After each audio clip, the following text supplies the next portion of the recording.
¿cómo están? Bienvenidos a Escaño 131, un espacio creado para difundir las funciones del Parlamento Nacional y por ende de los congresistas de la República.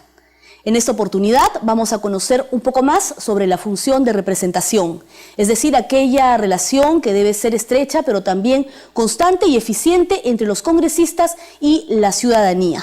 Es porque los legisladores tienen por mandato constitucional la función de representar a sus electores, pero también de ser su voz y además hacer eco de sus demandas ante este poder del Estado que sirve de contrapeso en toda democracia.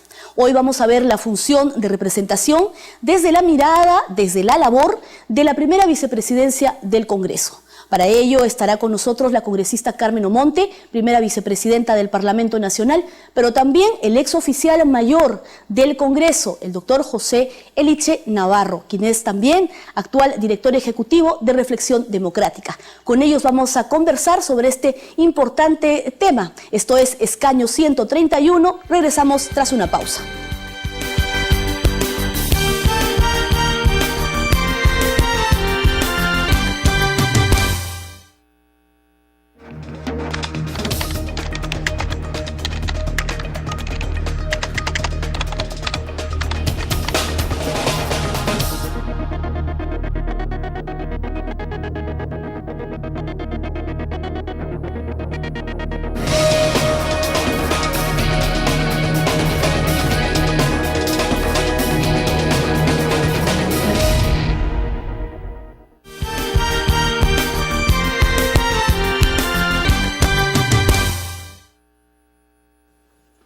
Regresamos a Escaño 131 y como ya lo habíamos señalado, el día de hoy estamos conociendo un poco más sobre lo que es la función de representación, pero esta vez desde el punto de vista de la primera vicepresidencia del Congreso. Y para ello ya está con nosotros la congresista Carmen Omonte, primera vicepresidenta del Parlamento Nacional, a quien le agradecemos por habernos concedido su tiempo el día de hoy. Congresista, ¿cómo está? Y le queríamos preguntar desde su experiencia, sus proyectos, su agenda un poco, ¿qué se está haciendo para mejorar la representatividad, claro está, en favor de la ciudadanía? ¿Cómo está, congresista? ¿Cómo estás, Perla? Para mí es un gusto estar en el programa. Un saludo porque es un formato nuevo, diferente y que estoy segura va a cumplir con la expectativa de acercar el Congreso a la ciudadanía. Bien, creo que como congresista de provincia, como congresista adicionalmente mujer y ya con 2 años y medio de gestión, he hecho todo lo posible desde mi despacho, inicialmente como congresista representante de por Huánuco y ahora ya desde el puesto en la primera vicepresidencia del Congreso, para buscar aquellos mecanismos que nos permitan al congresista en general ser un poco más la voz de nuestro pueblo, la voz no solamente de los que nos han elegido y los que nos han puesto aquí, sino en general de todas nuestras regiones, de todo nuestro país. Hay mucho por hacer. Creo que la problemática es amplia, es grande, ameritan reformas importantes, no solamente desde la perspectiva del reglamento, de la Constitución, sino también propuestas más cercanas como sería la de la creación de las oficinas descentralizadas, que es un proyecto que vine trabajando casi desde el inicio de mis funciones y que fue aprobada por el Consejo Directivo del Congreso, pero que lamentablemente hemos tenido una serie de demoras y que han impedido su implementación. ¿Qué es lo que planteamos en este caso, Perla? Es que la población, el ciudadano, pueda contar con un espacio físico en su región al cual acudir todos los días del año, no solamente en la semana de representación, y no solamente poder enterarse qué está haciendo el Congreso como institución, también enterarse de qué es aquello que pueden exigir a sus congresistas y qué es aquello que no pueden exigir a sus congresistas, tener un conocimiento más cabal de las funciones que tenemos los congresistas, poder también, por supuesto, tener acceso a la posibilidad de plantear requerimientos, exigencias, buscar que se fiscalicen las obras de sus autoridades locales, de las instituciones estatales. Ese es el tema, congresista, permítame que cada vez ustedes como congresistas tienen que representar cada uno a más cantidad de habitantes y eso es lo que dificulta también a veces la labor de ustedes, ¿no? En el caso de Perú es un caso bastante especial, sui generis, porque el número de nuestros congresistas está limitado, está especificado dentro de nuestra Constitución y no se plantea un mecanismo de proporcionalidad, o sea, la población va a ir aumentando y nosotros estamos encajonados en un número. Si bien las quejas muchas veces justificadas de parte de la población de que no se sienten adecuadamente representados, no se sienten a gusto con el Parlamento que tienen, eso no debe de implicar también que no se reconozca el esfuerzo que hacen muchísimos congresistas dentro de un esquema de representar a un gran número de población y sobre todo teniendo en cuenta que en este momento tenemos un sistema de representación de distrito múltiple que personalmente considero también es complejo. He presentado un proyecto de ley para una propuesta para así es, para que se plantee el distrito uninominal. Espero que prospere. En fin, hay mucho que trabajar, pero esperemos que la población vaya apreciando poco a poco el esfuerzo que hacemos por satisfacer las demandas que se tienen de nosotros. Para poder señalar y destacar, ¿no? Todo esto que estamos conversando está enmarcado en un informe final que, como usted ya lo señaló, se presentó al Consejo Directivo, porque usted presidió esta comisión especial encargada justamente del fortalecimiento de la función de representación, en la cual, entre otras cosas, concluía pues que la función de representación es una pieza importante para que el Parlamento recupere la imagen y la confianza de la población y lo que usted bien señalaba, ¿no? Esa relación entre congresista y elector. ¿No es cierto? Sin embargo, ¿qué mejoras se pueden hacer? Y ahora que usted está en la mesa directiva, ¿qué otras reformas, ya hablando de legislación, se pueden hacer? ¿Tiene usted alguna propuesta? Yendo primeramente al trabajo que tenemos como mesa directiva, el reto que nos hemos propuesto con Freddy Otárola a la cabeza de la mesa directiva es primero buscar que la población entienda que queremos transparentar a nuestra institución, queremos transparentar no solamente las decisiones de compra, las decisiones administrativas. Ya se planteó el que se defina una gerencia general dentro del esquema del organigrama del Congreso. Eso es muy importante. Es la reforma administrativa, ¿no? Así es una reforma administrativa importante. También ya particularmente como vicepresidenta he planteado que el auditor interno del Congreso sea nombrado por la Contraloría, que nosotros nos adecuemos al sistema de control interno que tienen todas las instituciones del Estado. Espero tener el apoyo de las bancadas para que esta propuesta prospere. Actualmente el auditor interno es designado por la mesa directiva.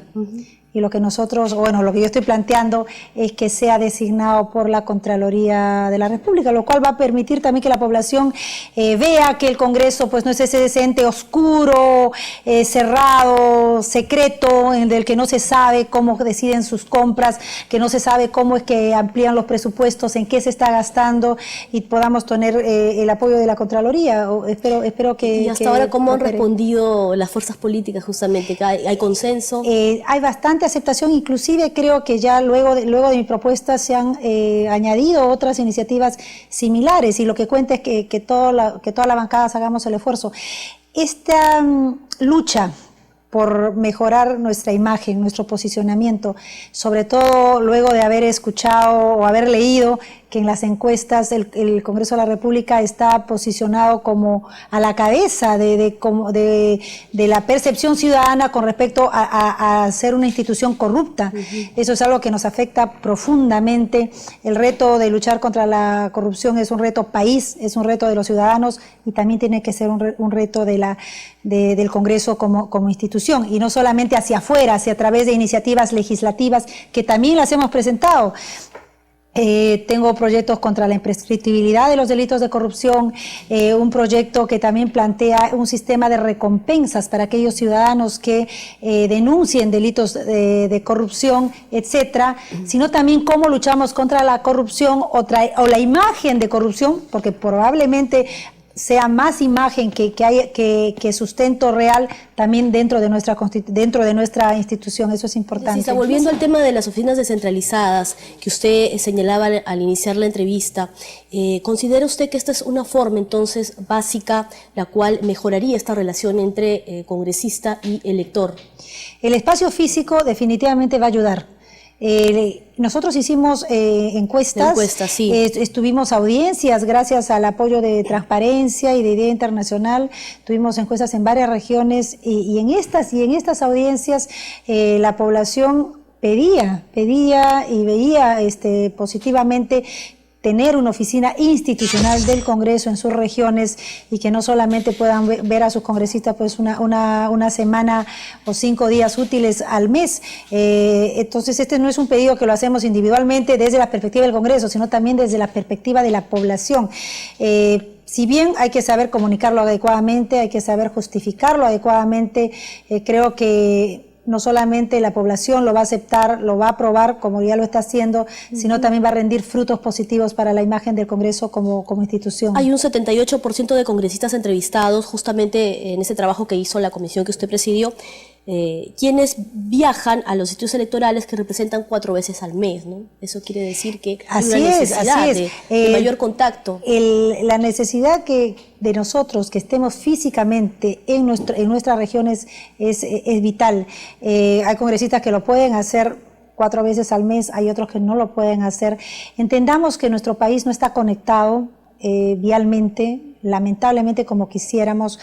Pueden haber vuelos a las capitales de provincias, tenemos aviones, que 1 o 2 vuelos al día, pero al resto de nuestras provincias, ¿cómo llegamos? En mi caso, Huánuco tiene 11 provincias. Y a los distritos. Yo puedo llegar en un vuelo a Huánuco mismo. Hace poco ya tengo vuelos a Tingo María, pero a Huacaybamba, a Marañón, a Pachitea, por Dios, o sea, tenemos una geografía tan compleja que los congresistas tenemos que tener un mínimo de apoyo para que tengamos ese acceso directo a los ciudadanos a los que representamos y que ellos también sientan que puedan acudir a una oficina y el Congreso los va a escuchar. Sus travesías al venir acá, ¿no? A veces también los reciben ustedes en sus despachos. Los alcaldes, los ciudadanos, cuando buscan hacernos llegar una propuesta, una queja, pues tienen que hacer un esfuerzo enorme. Entendamos que Lima no es el Perú. Son viajes de 3 días, de 4 días, sin recursos, y muchas veces llegan al Congreso y no han sacado una cita, y lamentablemente ese congresista puede estar de viaje o no está. Entonces una semana de gasto tremendo para una autoridad de un centro poblado. Ya no hablemos del presidente regional, que puede tener más recursos, o de un alcalde de un municipio grande, de un centro poblado, o un ciudadano común. El esfuerzo que tiene que hacer en todos los sentidos, físico, material, para llegar a Lima, para poder entregar su documento, para que se lo sellen, cuando eso perfectamente podrían hacerlo en una oficina en sus regiones. Tenemos, por ejemplo, el caso de la Defensoría del Pueblo, que está tan bien vista y en buena hora que así sea. La Defensoría del Pueblo tiene un esquema de oficinas a nivel nacional, de más de una oficina por región, y eso creo que ayuda mucho justamente a la buena imagen que tiene la Defensoría del Pueblo y a la cercanía que siente el ciudadano, el poblador, con respecto al defensor de su región. Muchas gracias, congresista, entonces, por haber compartido con nosotros no solo sus experiencias, sino también un poco su agenda, sus proyectos, lo que va a hacer, todo lo que tiene la agenda, ¿no?, recargada. Importante para nosotros y, de hecho, también para la ciudadanía que nos está escuchando. Muchas gracias, le agradecemos otra vez. Gracias. Le agradecemos a la congresista Carmen Omonte por haber estado con nosotros. Ya regresamos nosotros después de una pausa aquí en escaño 131 con el ex oficial mayor del Congreso de la República, José Eliche Navarro.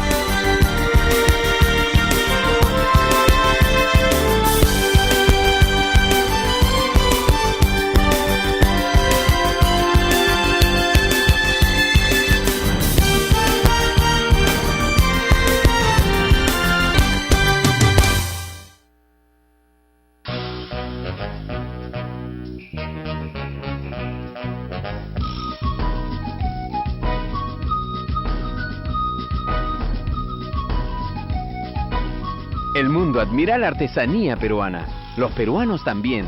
¿Y tú?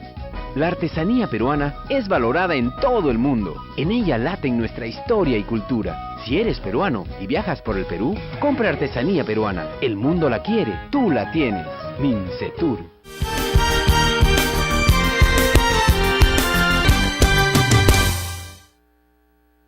Regresamos a Escaño 131 y el día de hoy, como ya lo saben, conversamos sobre la función de representación. Esta relación que debe ser estrecha, pero sobre todo constante y efectiva entre los congresistas y la ciudadanía, es decir, sus electores. Ya se encuentra con nosotros, tal como lo habíamos anunciado, el ex oficial mayor del Congreso de la República, con más de 15 años de experiencia en lo que es la labor, la función parlamentaria. Me estoy refiriendo al actual director ejecutivo de Reflexión Democrática, el doctor José Eliche Navarro, a quien le agradecemos por estar el día de hoy con nosotros. ¿Cómo está? Muy bien, gracias por la invitación. Va a ser muy valioso para nosotros contar con su experiencia, que usted nos comente su experiencia, pero también que nos diga cuál es la situación actual de la función de representación en el Congreso, ¿no? ¿Qué mecanismos se tiene, si se está cumpliendo o no con ello, y cómo mejorarlo sobre todo? Bueno, lo primero que hay que decir y quizás recordar es que el Congreso y el Parlamento en general se define como la Asamblea Representativa del Pueblo. Eso significa que siempre debe haber sintonía o una sintonía importante entre el Parlamento y la ciudadanía.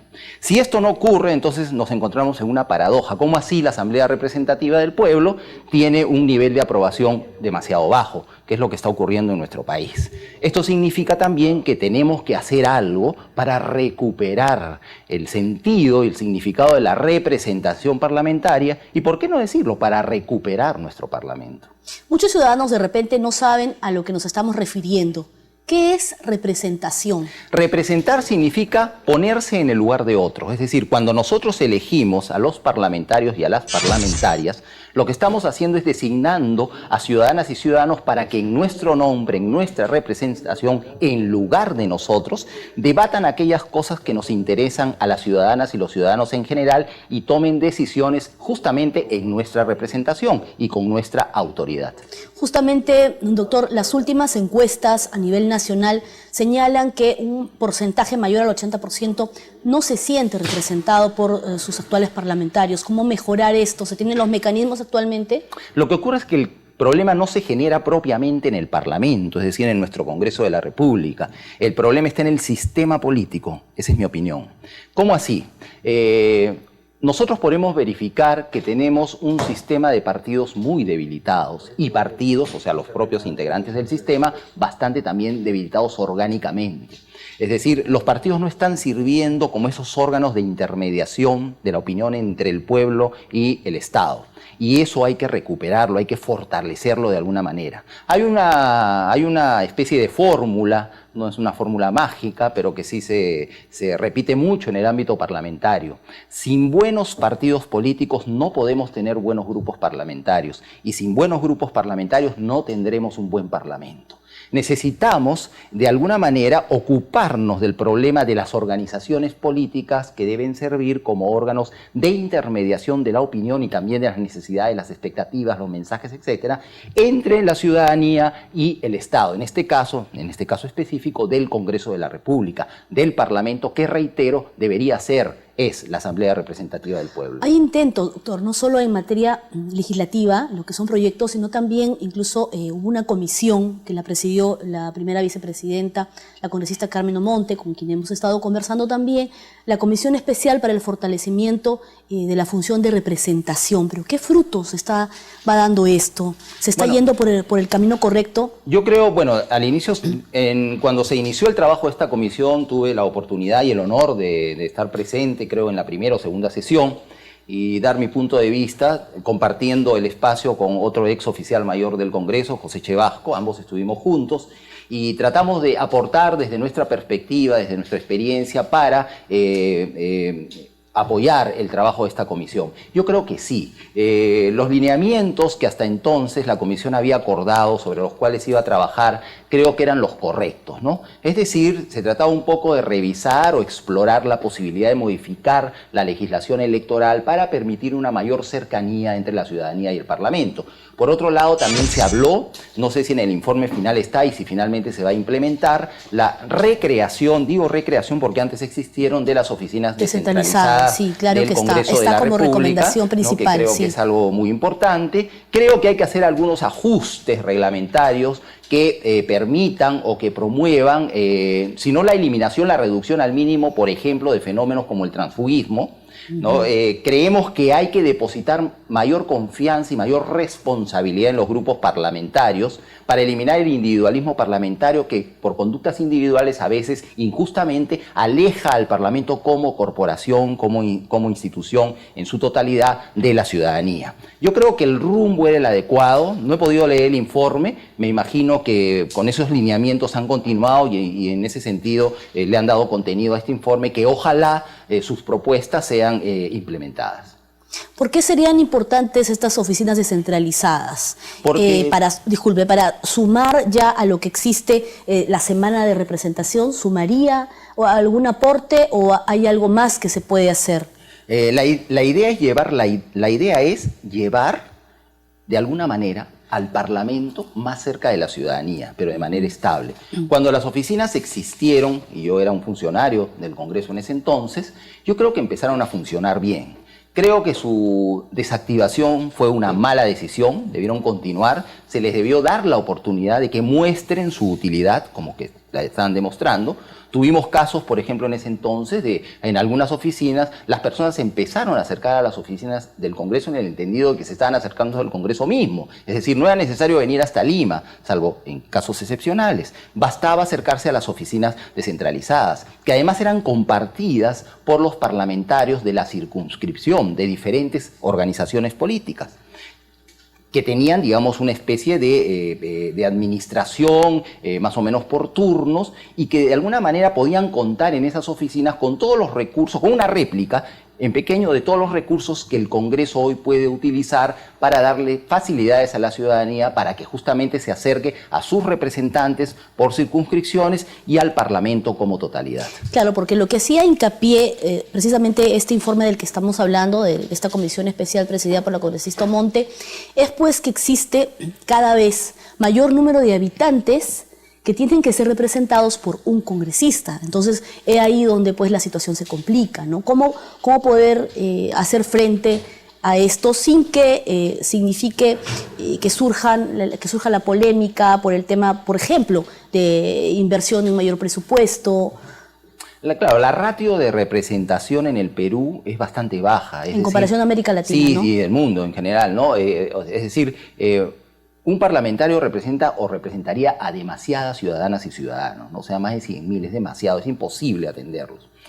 Además del tema de los partidos y el tema de las oficinas descentralizadas, yo creo, aunque muchos no están de acuerdo, que podríamos debatir, yo sí creo que se debería aprobar, pero en principio hay que debatirlo profundamente, la modificación del sistema electoral para crear los distritos electorales uninominales. Es decir, que permitan a la ciudadanía reconocer inmediatamente quién es su representante inmediato y a él puedan dirigirse y este representante o esta representante tenga una idea más clara de quiénes son sus representados y por lo tanto, ya con esa idea de circunscripción, tener también más claro cuáles son los problemas que prioritariamente debe atacar o en cuáles debe ocuparse. Claro, y a partir de ello, pues que, digamos, la legislación sea en beneficio de la ciudadanía. Claro, ¿no? Que la legislación sea promovida, debatida y aprobada en mayor sintonía con las expectativas de la ciudadanía, que esa es la idea. Y eso nos va mejorando la representación. De lo contrario, vamos a continuar en lo mismo. El caso de Lima, bueno, tiene que ser y es el más representativo. Nosotros no sabemos quiénes son directamente, inmediatamente nuestras y nuestros representantes. 230.000 habitantes por congresista, me parece. Bueno, es demasiado, sí, ¿no? Más de 100.000, más de 150.000 ya es demasiado. Entonces, claro, ahí tenemos que enfrentar el problema de que como el Congreso tiene una baja aprobación, Cuando se pretende o cuando se propone aumentar el número de parlamentarios, inmediatamente tenemos una reacción contraria en el sentido de que eso va a ser más caro y qué sé yo. Por eso no es una sola cosa lo que hay que hacer, son muchas cosas. Hace poco yo dije en una entrevista que hay que recuperar el Parlamento, hay que hacer que el Parlamento sea solo eso, un Parlamento. No hay que tener vergüenza de pertenecer a esta institución que es una de las grandes creaciones de la cultura y es uno de los elementos fundamentales de la democracia. Lo que hay que hacer es parar un poquito, reflexionar profundamente y ver qué hacer sinceramente para recuperar nuestro Parlamento porque es importante para el sistema democrático. La conclusión, así muy brevemente, ¿podría ser que al Congreso le falta sintonizar con la población? Eso es, la tarea principal, la primera del Congreso es sintonía con la ciudadanía. Porque si no estamos hablando de un fenómeno paradójico que es asintonía con la ciudadanía. Y eso no lo podemos permitir. El Congreso, el Parlamento acá en el Perú y en cualquier parte del mundo debe ser la asamblea representativa del pueblo y por lo tanto el pueblo se tiene que ver reflejado en él. De lo contrario vamos a tener estos niveles de aprobación y nosotros deseamos y yo deseo que esto mejore, por supuesto. Claro que sí. Le agradecemos entonces por haber estado hoy con nosotros. Muchas gracias, su experiencia muy valiosa seguramente para el tema de la representación y cómo mejorar la representatividad de nuestro Congreso, claro que sí, a beneficio de la población. Gracias por la invitación y felicitaciones por el programa. Felicitaciones al Congreso de la República por esta iniciativa. Despedimos el programa entonces, escaño 131, agradeciendo de antemano pues los valiosos aportes tanto de la congresista Carmen Omonte, primera vicepresidenta del Congreso, como del ex oficial mayor José Eliche Navarro, quienes el día de hoy nos han ayudado a hacer pues un análisis sobre lo que es la función de representación. Nosotros vamos a despedir ya el programa entonces, no sin antes recordarles que pueden escribirnos al correo que aparece en pantalla. Eso fue todo por hoy, hasta la próxima.